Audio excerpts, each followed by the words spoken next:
pleasure to have you on the Scales of Life. And remember, today is almost the end, the last Sunday or last show of this month. And we are welcoming you from every side, every field, from every place of this country, and even far from this country, because this is an international show. I'm your host, Jeff Kimayu, and we make sure that on the Scales of Life there is transparency, there is objectivity, and there is sanity in every story that we make here. And we make sure that we uncover every meander of life, because life is so much challenging to every issue and to every place. And we're sorry to announce that we are changing the show, and we've cancelled the show that is understanding the dynamics of insurance. And today we are bringing you in a special guest on the Scarred Footprint. And we are host, Jeff Kimayu. And I, CAROLYNE, MUTHONI, we are happy to have you on our show today, Spheres of Life. And guess who is our guest? I'm sure you really want to know her because she's a vibe. She's a great vibe. And we are going to share on her topic about Scarred Footprints. So she will give us her story about her life, the challenges she went through till now. And she's a blessed woman of God. And you can't wait to meet her. So you can ask any questions about the story you have had on our social media platforms. That's on YouTube, The Legend Productions, and on Facebook and Instagram, Jeff SOMBA The Legend. We'll read it out and your question will be answered. So grab your favorite snack and join us for the ride Scarred Footprints. That's a great introduction there with our host, CAROLYNE. And actually, reasons why we bring in the Scales of Life or even the Scarred Footprint, because sometimes people think that life just happens in life, or you find yourself achieve, or even things are happening greatly in your life, even before you step into any procedure, any process. And so we might say that every talk we have here is a challenge to you, a challenge that will brainstorm you, to change you, and even to forecast, or even to bring a light into the path that you're following. Tonight, we are glad to have our guest, Esther. Welcome to Humanity. Thank you so much. Mm-hmm. Esther. Yes. I'm very soon. Mm-hmm. I'm born again. Yes. I'm a radical follower of Jesus Christ. Great. Radical follower of Jesus Christ. Yes. And we're happy to have you on the board tonight. You know, we did it so urgently to call you, but we are happy because we are working all to make sure that our audience or everyone outside there is encouraged in one way or the other. So welcome to the Scales of Life. How was it doing? Thank you. My day has been good. Mm-hmm. I was in Toronto and I did for my today and it was from the service. Mm-hmm. So I'm not totally encouraged, but I'm not encouraged. And also I got the points because of rain because it's raining. It's raining. Okay. Yes. It's a change of season, but we accept what comes in as far as the weather is concerned. Yes. Nowadays, we should be shifting to meteorological department to see things now. And so tonight, we are happy to have you on the Scales of Life. Exactly. And sometimes you find that in life, things can look easy in your life, or even sometimes it's so challenging, depending on where you are born from, or even where you are brought up from, or sometimes the challenges, or even the strides, all the things that you find when you are growing up, or even after birth. How you grew and how things happen in your life. Sometimes I say it again and again. Sometimes when you are outside, there is a lot of comparison, and you find that I want to look like so and so, and people never know. Until I give them my story or the story or the share the story to different people or to different levels of people, you never know who I am, what I've gone through before I got into a certain level. And that is why the Spheres of Life brings in the Scarred Footprint. Indeed. So, now you know who Esther is. Thank you so much. Esther is a business lady. Yeah.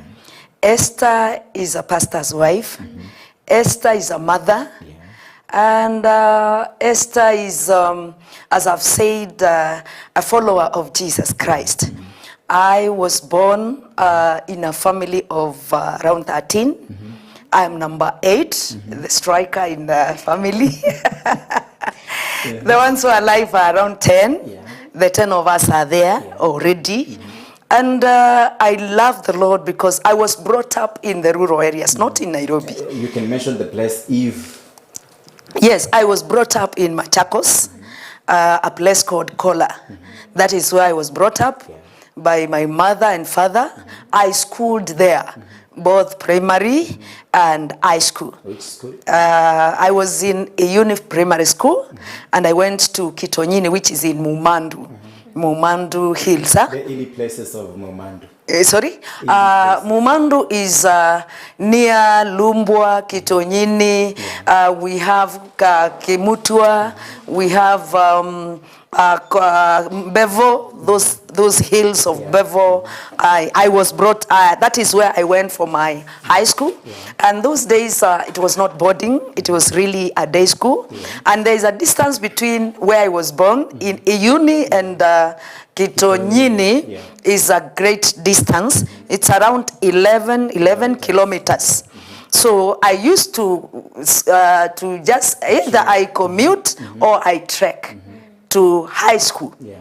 At least our primary school was a bit nearer, but the rest, the high school, was a bit far. So I had to face it, I had to go it. Before I went even to the high school, I remember my father said no education for girl child. He decided. We are coming to that. Let's start from primary school, or even how you navigated, because I think you said that you are 13 of you. Yes. You actually upkeep for 13 children plus 2 parents. Yes. Is a task for someone to move. Yes. There is that level of maybe 2 or even 5 going to school, others are left at home. Exactly. That is the primary level. So Exactly. we can start from there, so that we shift to high school. Exactly. Now, as I've said, we were so many. So we used to share one bed, around 4 of us. Those days with my sisters, because we were following each other. And we would squeeze there and wake up early in the morning. We would go to school barefooted. We didn't know what it means to have a shoe on your foot when you are going to school. We used to go barefooted, and some of us never even had these pullovers you are talking about. We never had good school bags. We used to use that Marlboro paper, you know it, the green one. That's where we used to put some of our books. Sometimes you could mix your lessons in one book.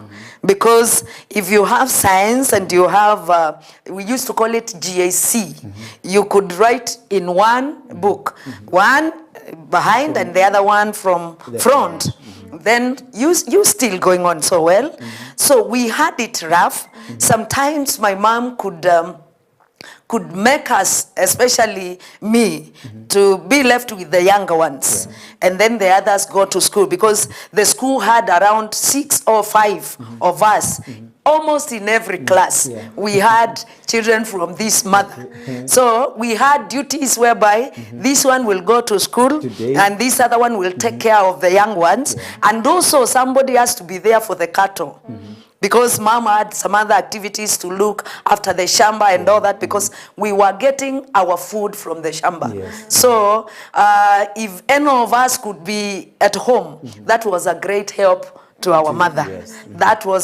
It was so tough. It was not very easy for us. And what were your parents' occupation at this time? My mom was at home, a housewife, a peasant farmer. She was just there. My dad used to work in at the river, and just because we were born, all of us, like it is like almost every year. I never knew that a human being can give birth every year. I noticed there, because some of us we were just born one after another. With an interval of less than a year, or even a year. A year or 3 months, because we followed each other with a very thin interval. So my mom was there. My dad was working with the former KMC. It's still there. So he used to be in the river, and he used to come once a month home. He used to come once a month home. We used to have the grass thatched houses there. That was a big challenge to us, especially during the rains. You could not sleep because you see that grass thatched house, Yeah. you were rained on until you wake up. You have to stand at a particular corner to make sure that after the rain is over, Yeah. that is when you look for somewhere, you check on your beddings, Yeah. and then you sleep on that. We were brought up in such a situation till we were all grown. Yeah, we were all grown. So we were brought up in a grass thatched house, and I remember very well. We only had two houses, a one bedroom house. And a kitchen. The kitchen was so big, so we could put our beds in the kitchen, and in the kitchen we had goats. Yeah. We also had the goats in the kitchen, so we could spend and share our beds, especially with the younger ones. When they were left there, they would just climb to our beds, and you find them just seated there. Sometimes when it is raining and raining heavily, we would just leave the bed and then go under the bed where the goats are. Would spend our night there comfortably, wake up early in the morning, take our shower, and go to school. We used to foot. There were no umbrellas. You don't have a sweater. You only had your school dress. That is what you had with yourself. You wake up, take your small shower with this panga soap, and then put on your school dress, get your Marlboro paper with your books to shade them from being rained on, and you run to school. And you know what? We were the first, especially me. I used to be the top in our class. What motivated you to be to love education while you're still struggling back at home? Actually, in every level of life, every step you are struggling. Exactly. Yeah. What motivated you to like because you may be wise naturally, or even good in classwork naturally. But because of the issues that you are constrained in, or that you are constraining, you find that you don't have the liking, you don't have the will to still push on with what you're supposed to do as far as education is concerned. What motivated you to do the same? Now, we had we could say, well, they were living well, our neighbors. Our neighbors were well off than us. So we could see our neighbor with a nice car. The children were going to school with a lot of, they were smart, they would eat good food. And within my mind, I was like, how can we get to that level?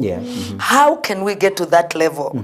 We have grass thatched houses. These people are on mabati houses, and they are doing so well. Then I was like, you see what? Education can bring this. Education can take us out of this situation. I will, my motive was, I want to learn, I want to get to understand those books until I become a lawyer. I wanted to become a lawyer and make sure that my mother and my sibling had a comfortable life. Because I knew with education, at least with that, I'll be able to secure a nice job, and I would help all of them without neglecting none. And I thought education would bring bread on my table and would help me earn some money and just do away with what was there. And my biggest motive was I wanted to build a house because I was tired of being rained on. I was tired of sleeping with the goats and sharing a room with the goats and all that, and sleeping in the kitchen. That was the worst. Either smoky, people are making food there with the smoke and all that, and you want to sleep, you cannot sleep. You cough, and you continue. You acclimatize yourself with the situation. What I could say is that I disliked the life and the status that I was in. So that made me to push and prove a point that I can get out of that. Exactly. Okay. I think that is a great point. And sometimes you find the issue of comparison that I don't have to, or even you find that I have to compare myself with someone and I'm not even following the steps that someone followed to get to where I am, because they want to compare themselves with me or another person maybe who is doing well in life, but they don't want to understand the processes or procedures of life, or even procedures in attaining something in life as far as who they are comparing themselves with is concerned. So talk to someone who maybe feels maybe we are too low, and actually young people who maybe they feel they are too low. I see our people or our partners are so good, are doing very well in whatever thing they are doing, but us, are we cast? And sometimes there are young people who will address their parents in a very harsh way, that so and so are living good and we are not, and we are people as them. So what is the issue of that? So I want you to address someone of such a level as you get back how you cleared your primary school shifting to high school. Exactly. Life is a process, and every level of life is a level of training, because you cannot skip grade 1 now, you go to grade 5, you have to pass through grade 1. So every challenge that you face in life, you must know that God placed you there to train you to become who he wants you to become in future. For an askari to be fully qualified for his job, he needs to pass through kigajo. So I used to say, hii ilikuwa kiganjo nilipitishwa, ndio at least nikuwe who I am today. And I thank God. I want to tell someone, you are not born in that family just by a mistake. God ordained you to be born in that family for you to pass through the training of the challenges that you are facing, such that at the end of it all, if he blesses you, hautaringa, uanze kusema, you know, ni mimi, hii ni nguvu yangu. God wants to train you, to push that muscle in you, that such that when you attain that level that he wants, he will give you all what you want. Don't look at other people. Never compare your life with anybody else. You are soon going to get out of that. If I got out of the situation that we were in, and today we are living well. The people I admired those days. In fact, I remember one time I told my mom, why was I born here and I never was, and was not born in a rich family, in this rich family I could see. They are taking chapatis, they are eating good food, as we are eating githeri throughout. Githeri and malenge, githeri and malenge. Hakuna kukaanga kwetu. But you see, that which you are receiving, you are getting trained for the future. Thank God you are born there. Thank God you are passing through what you are passing through, because there is a great future for you. And you are getting trained such that you can advise others in future. Every challenge becomes a blessing when God is on your side. And was there any time when you're facing all these challenges, was there a point that you reached and you felt like this is the end of me, like you really want to give up? Yes, especially in my primary school. Now, as I said, in primary school, I was the best in class. And, you know, in life, God brings people to challenge you and to push you, to make sure that they keep you in your toes. I remember there is one of my relatives who was a teacher to the school that I was in. And we used to be supplied with books, this English, primary English, primary English, primary mathematics. And that teacher knew our family so well and knew how ametoka in grass houses. There are so many. If we need people to go and do our shamba, we get them from there. So she transferred that to school. So I remember the worst time that I felt like I think I can give up with education. You said he was a teacher. She was a teacher, our English teacher.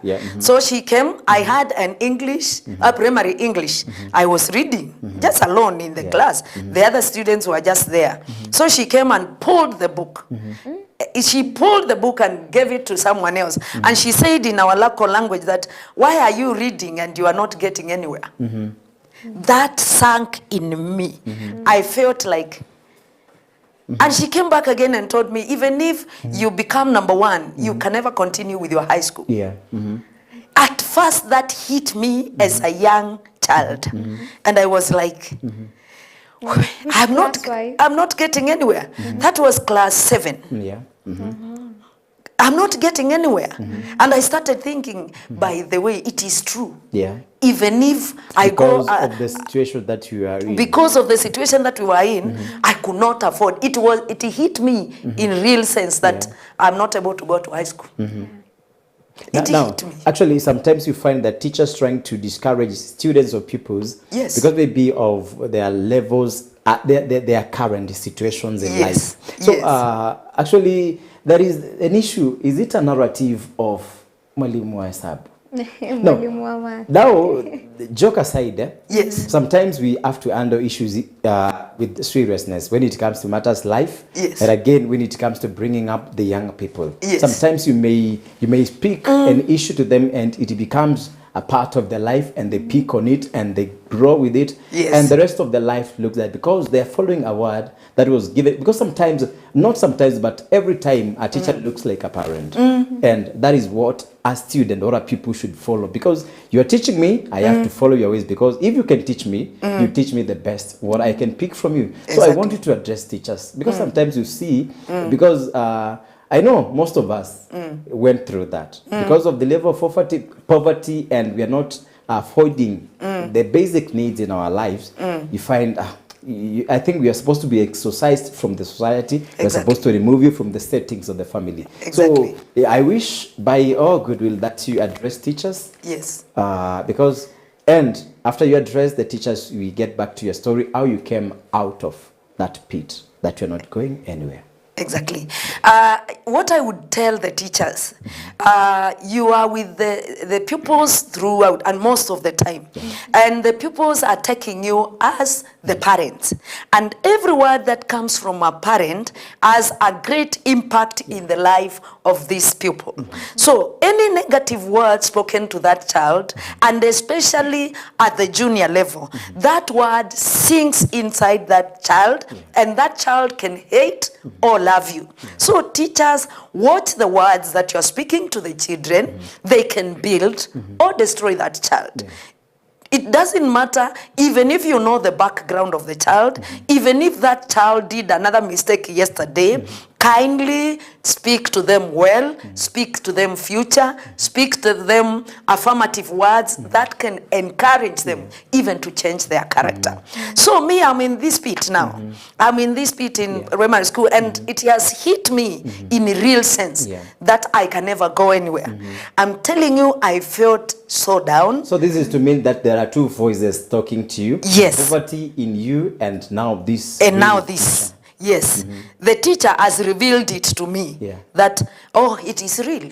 You can never go to high school. Even if you study and you become number one, you can never go anywhere. But you know what? I went home. I was so discouraged. I remember for 1 week, I told Mom I'm not going to school. And Mom was like, you must go to school. And at first she was happy because she had somebody to be left with the younger ones. So the whole of that week I was at home. She felt she never bothered so much because she knew I would still catch up and I'm also helping her in this. But after 1 week she was like, no. I never used to talk. I was like, I used to be very quiet. I never used to talk to people. I never used to greet people. And I was just there. So she was like, why are you not going to school? I'll make sure that on Monday you go to school. A week is over here, you need to go back to school. Because of my mother, I had to go to school. God bless her wherever she is. I had to go back to school. So I went back to school so discouraged. Remember this, the whole of this week, and the others are going on. Share the story to your mother. I didn't share the story because this mama and my mother were great friends. So I could not talk, and with my mother, you could not talk about a grown-up. You would just be beaten. Talk about children when you are a child, but never talk about a big person. So I could not share the story. So I went back to school. I continued, but my heart was like, this lady, what did she tell me? Until in class 8, I was like, no, I need to pursue and see it in real. I need to see it in real. But when I'm looking forward to see and to find the reality of it, my dad comes and said, by the way, I'm not going to educate any girl child. And that the third voice now. That is the third voice. I'm not going to encourage, educate And why was any this? girl child. Just because of the gender, Ama, there were other reasons. No, there were other issues.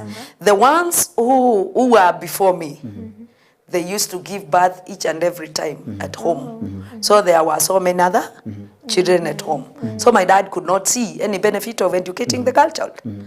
So my sister had two, another one had one, another one was pregnant, another one has run out of school. So this is me. So how do you tell this Mzee now if this one is going to go to school? The Mzee said no.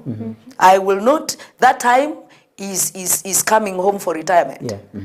Number 8, and my dad has come home for retirement. And he's not going to educate any girl child. But I continued. I pursued my education until I finished my high school. I got a good marks. I got letters from national schools. But who is going to take you to school? The reality dawned. Nobody. So the same relative came to my mother and said, Now you know, the teacher. the teacher said, I have a friend who needs a house help because I'm home. I need somebody, my friend needs a house help who has gone to school because she needs somebody who can maybe coach her children and do homework with them. And then my mother says, yes, I have one here. I have one here who This can is after do that. you cleared That is after I've cleared my class 8. I have one here who is able to do it. Then this lady says, I've given you even a deposit of the salary. Before we get to that story, we'd not finish the story of how you came out of that story, because remember, this story, the teacher discouraged you when I think you were clearing class 7. Class 7. To class 8. Yes. You had the same thoughts within yourself. Yes. You did not tell us how you came out of that before you were knocked by the stories of your father that she is not educating girl child. They never got out of me. I built the story, the words of this teacher were still in my heart. And I was like bitter about her. And now, carrying all that with what my father is saying, I had a burden. So I did my class 8 when I was torn. When I was just torn apart. And deep within me, I had the thoughts that surely, does it mean that I'm not going to high school? But this teacher, something developed between me and her. It was like, even though she was a very good friend of my mother, I could not, even my mother, if she gets something from her, and I noticed that this was offered by that teacher, I could not eat. That is when I knew, really, I've not dropped that. My mother could go to her, men at the times, tunaenda kufanya kazi ya shamba, uko kwake. Mimi nasema siendi. Then we used to have now longer heads with my mother because I've decided she has gone there. She wants us to cultivate the shamba. She gets money. We are there. We are so many. It's during the school holidays. And me, I say I'm not going. Why? Because those words, the same words which this lady spoke on me were still within me. Your life. And I remember those parents of long time were so strict. They How were did you so navigate strict. through that your mother is urging you to go to do something? Or, because actually it's about you doing fibarua to make sure that you have something for the family or even for yourself. Yes. And here, because of the stories that you've not dropped from the teacher, you are not going. Yes. Were you not supposed to explain or give out the reasons as to why you are not going to work? I could not give her because I told you, as I told you earlier, they were great friends. They were buddies. So I could not say, I could just say, I'm not going to so and so's place. Give me an alternative job, but around here. But with so and so, even food from our place, I'm not going to eat. And you stop there. You are not giving any reason as to why you are not. I'm not giving any reason. Food. I'm not giving anything. Well, because you give anything to my mother about such a person, unakula coffee too. Yes, unachapwa. You are just totally beaten. They used to beat us just with or without a reason. Yet don't talk about it. Don't talk about an elder person. Don't you see she's the one who fed us last night? Don't you see she's giving us this work that we may get food to eat? Why are you talking about our boss? So expressing and exposing the story, the secret or even the reasons is an act of betrayal to the one who gave you provision for last night. Exactly. Which you are acting from what has been happening. Exactly. And my thought could have been, you give out the reason as to why you are not going to work from her home. Yes. As an ambulance dash. Exactly. Napiga kelele tu kienda. Wewe umwambie ukiwa mbali na abaki tu akijua this is what happened, because sometimes it becomes traumatizing because you see it hounded you until you we don't know where it got you up to. Exactly. You see it is still moving with you until you shift to you transition to high school. Exactly. Now here your father is coming, no schooling for girl child. Yes. Now pick us from there. Yes. No schooling for girl child. This is on top of what this teacher said. Yeah. And then I stay at home. My dad has retired. He has his pension. There are goats. There are a lot of cows there. But no, he stands on his own. No schooling for girl child. I stayed at home. When others were reporting to school, I got 470 marks. I was the best in the division then. Wasn't that a good reason for him to take you to school? I mean, you were the best. No, but my dad, as I told you, he was discouraged by the other girls, sisters who were ahead of me. He was totally discouraged. Were they performers when they got to that situation? They were good performers, but this issue of you clear school and you bring in a child. This idea of you go, you bring another one. You go. So it was like filling his home with children. That was the idea. And literally that was it. And that was within the family. So I think that is what discouraged my dad totally. So when he heard that I'm not going to educate the girl child, the chief was also involved. He said, no, you have to take this girl to school. This is after how long? You see, the others were reporting in those days. Were reporting in February. I did not go. So this is the end of February. The chief is coming, and he's like, "You should be the owner of these children which are here from my other girls." Chief, what are you telling me now? If you want, just take her. And then my mom on the other side is like, I got a job for you. Why are you not going? And also I've just been given the deposit and I've already consumed it. So now it is either you go for the job or you get out of my house. Class 8 girl. You go for the job or you get out of my house. Here is Esther. My bed was still in the kitchen. So I used to wake up, I became like a servant within the family because there were a lot of work to be done. There were the cattle to be taken care of, there were the goats, these other children are going to school. So I became like a servant at home. This is the time now I opened to my mom because one time she pushed me so much and decided to chase me away, literally chase me away. I opened up for her. I told her the same person who has come for me to go for the house help job is the same person who told me I will not go to school, and that haunted me so much, and that is why I used to refuse all these kind of things. And even now I am not going, Mom. I am not going. So mom was so bitter with me. So there was strife between me and mom. And I also looked at my dad and I was like, why me? All these others have gone to school. I am the best. I really want to go to school. What is it? And even bring a change as far as what your sisters has done. Yes. Now this situation gave me a platform to stand and say, number one, I will not bring a child here. Number 2, I'll study until wherever I want to go. Yeah. So that gave me a nice platform. And that is the time I met Jesus Christ. We used to go to a different church, and I went to the shopping center, and I got the crusade there. I listened to the word, I was preached through, and I got saved. So the following Monday, after I got saved, I said I will take myself to high school. Yeah. So I decided now, this high school is here. The one which is here is not very good. The one which was a bit further is where my uncle, my step uncle, was the HM. So I decided to take myself to school. I borrowed some uniform for that school, even though they were not very in good shape. I borrowed them, put them on, and I took all my papers and went to that school. With no fee. No fee, no parent, nobody. It's you alone. Just you. My parents don't know that I have gone to school. Okay.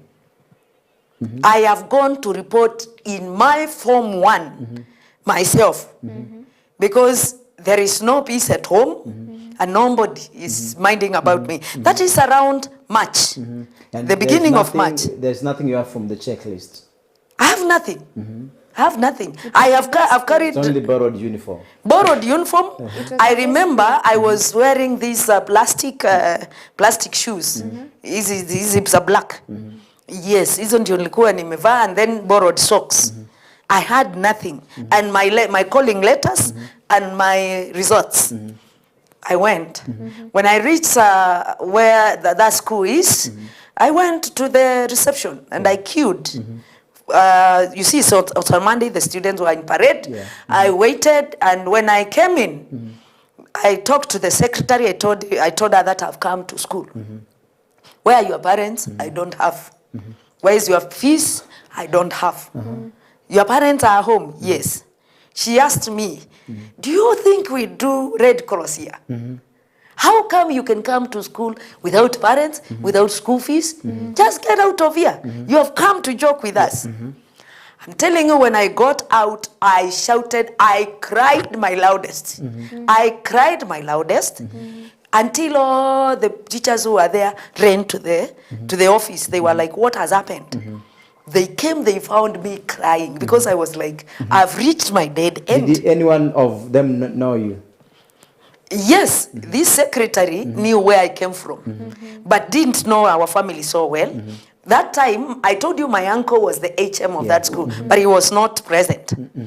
So one of the CU teachers, and I thank God for him, is now a bishop, is Bishop Kilonzo. He helped me so very much.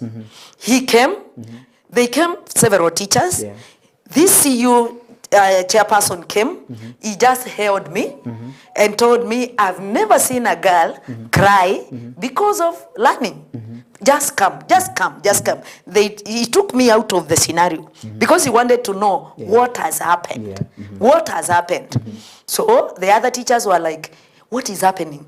They went to the secretary and asked what is happening. The secretary told them, she is coming for admission and there is nothing. So I went. This teacher, Kilonzo, took me to the field. He just talked to me. I told him, what I want is an admission to Form 1. Admission to Form 1. Thank God for this teacher. He took me to the secretary where I was given 2 books and a pen. And this is the same secretary who said that they don't offer Red Cross. Yes. There. Yes. You see, this CU patron talked to the secretary and told the secretary, kindly, we will handle this case later. But the girl wants to go to class. Literally wants to go to class. So, can you kindly allow her to go to class? I was given 2 books and a pen. And I just swiped my knee. I got my admission in Form 1. I was taken to class and I was totally happy. I felt my burdens rolled because that is exactly what I wanted. That is exactly what I wanted. Was it a day school or a boarding school? It was a day school. It was a day school. I was enrolled in Form 1. But that day I was not in register and all that. But me, I didn't want to mind about whether I'm in register, whatever I am. I just wanted to be in a class running. Okay, we're coming back to you to know what are the episodes of the first day of your first day in high school. So we get to what know she the told her parents yes, after. actually, yeah, that's the follow up that we shall be doing after we get some comments from the audience outside here. On our Facebook page, there's Dina Mwania saying, "We, those parents, it's like they all had one thing in common, but we truly celebrate them for bringing us up." There's Peshi Wambua saying, "Tuned in." There's Ben Benja, saying, just a minute. I think there's a problem. We need to tackle it. Oh, as But far we as can the comment is continue. concerned. Okay, Yes. so Yes. we now it is looking like a miracle here. Yes. For you to Yes. be in high school Yes. without fees, Yes. with borrowed uniform, Yes. a borrowed socks. Yes. On that note, Yes. is a third one. Yes. Please, no fees, anything. nothing. Yes. Nothing from the checklist. Yes. Now here you're absorbed, you're admitted Yes. in day school. Yes. Now, there is the issue you left at home Yes. of your parents that they're not supposed to educate a girl Girl child. And you're going back home to the same, you're going back to the same home. And you got home that evening. Now, tell us a story for that day. Now that was the dilemma. But deep within me, I was feeling so satisfied because I got what I wanted. That was, I've been admitted, especially in a Form 1 class. So when I reached home, my parents didn't know where I was. So the first thing was my mom. My mom looked at me sarcastically and she was like, "Where are you from? I can see you have uniform. Did you decide to go to school? Which uniform is it from?" I told her, "Mom, I've gone to school. I've been admitted in school. So I'm okay." My dad was like, "Okay, if they have decided to educate you, better you. Let them continue. I have no problem, me." But my mom was like, "Who decided to educate you?" And was the first day promising for other days? Ama it was just the first day and that was it? Yeah, no, I think that will be a bit detailed because you have to know what happened. Yeah. Because there is a secretary, the other teachers, and Exactly. there is the CU chairperson. Yes. Yeah. So you finish with Yes, that day when now. when I went to class, in fact, it was the other students welcomed me. They were very okay. It was so satisfying. So when the other teachers came in, they were like, "Okay," and every time they came to class, they noticed. You see, it's the one who. This is the student who brought some drama outside there. Yeah. So they wanted to really catch up with me, and most of them they used to pose questions to me. They never wanted to know about my background, but they wanted to know whether I'm understanding what is being taught in class. I committed myself to write all the notes and understand what they had learned before. And that was very okay. The teachers were so good. I remember the mathematics teacher committed himself, was Juguna. He committed himself just to take me back to where they started and up to where they were. And I was very, very, very happy. So the evening came, I went home. As I said, my dad was very receptive. He was like, "If they have decided to take care of you, then good for you." And then my mom was like, "No. Who decided to take you to school? I want to know that person. Yeah. But before I know that person, I have a lot of things to do. You continue. I'll get to know that person." So I continued with my studies. This CU teacher, Kilonzo, came, talked to the headmaster, who was my step uncle. And my step uncle was like, "Has she come?" "Yes, we need such marks in our school. Yes. This one is a boost to our school because this was a national school material. So with her here, she'll boost our school. I will talk to the other elder brothers and sisters and see how they can chip in a little bit, and the girl will be able to continue with her education." Okay. So my uncle was very positive. Yeah. All right. I think we shall be picking you from there for next week, but we have to read some few comments here before we get for the final word. Thank you. I think we're good now. There's Emmanuel Ndeti saying, following from Syokimau. There's Mercy Ndegwa saying following from Wiki. There's Elizabeth Kathike saying following the show is lit. Mercy Ndegwa again saying tuned.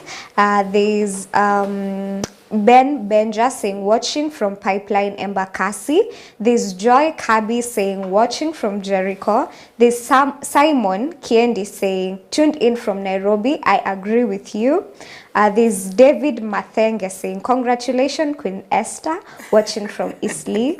There's Dan K. Kisiluch saying tuned in from Buruburu. There's Ken Olesaina saying watching from Buruburu, Nairobi, Kenya. There's Wanjala Samuel saying following from Uhuru Estate. There's Kitongu Regina saying I remember Essie sometimes back you had a hotel in Kikomba. Yes. Yes, there's Purity Mutheut saying tuned in from Kajiado. Douglas Munyoki saying pass my regards to our guest. Yes. Him again saying watching and learning. Ndanu Felista saying watching from Kayole. Cosmas Mutinda saying wonderful. Katongu Regina saying nice. Fanis Ajevi saying wonderful show.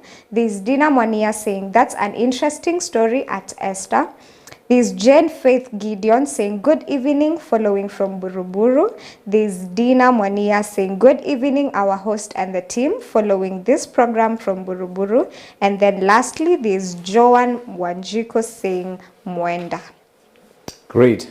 Thank you. Keep tweeting. Okay, you, there's thank one you. more from Simon Peter Odek Yeah. saying joining now. Thank You're you. most welcome, Peter. Thank Peter, you, Peter the Peter. Rock. Okay, welcome back, Esther. And I think that is now we shall, as we come back this coming Sunday, we shall be picking from there because Yes. I think that is where the story is becoming catchy, becoming informative, becoming encouraging, Yes. educative, or even trying to lift someone from a level they think Yes. they are there alone. Yes. But there are people who went through the same, but Yes. they matured up, prospering in what they want to do. Your final word for the spheres tonight.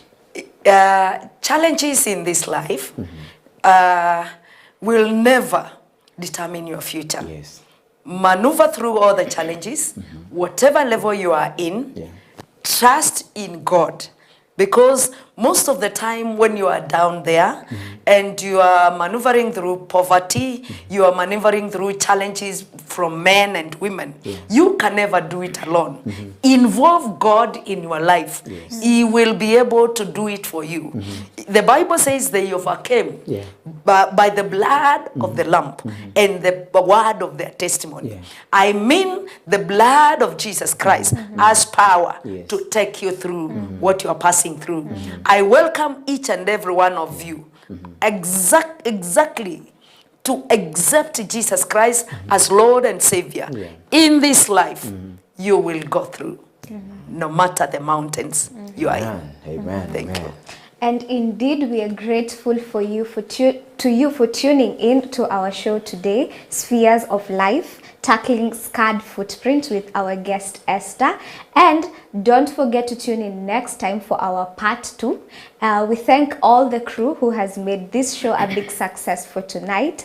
And don't forget, you can also ask a question which will be tackled next week as we host Esther again on our social media platforms. That's on YouTube, The Legend Production, and on Instagram and Facebook, Jeff Somba The Legend. And if you're tuning in now, you can still follow up the show on those social media platforms that I've just shared. So from me, it's to tell you a good night. Please have a good night, and please tune in on our next show. I've been your host, Caroline Muthoni. Please do have a good night. And that's great show that we've had there, and we are always honored to have you on board every time we bring in the show on EBN TV every Sunday from 7:30 to 8:15 p.m. We do this so that we can encourage you, so that we can lift you. And remember, on Spheres of Life, we make sure that we answer every story of life. So don't feel left out, don't feel abandoned, don't feel exercised, don't feel betrayed. I'm your host, Jeff Kimayu. Until next week, have a blessed week and a beautiful night. Goodbye. Thank you.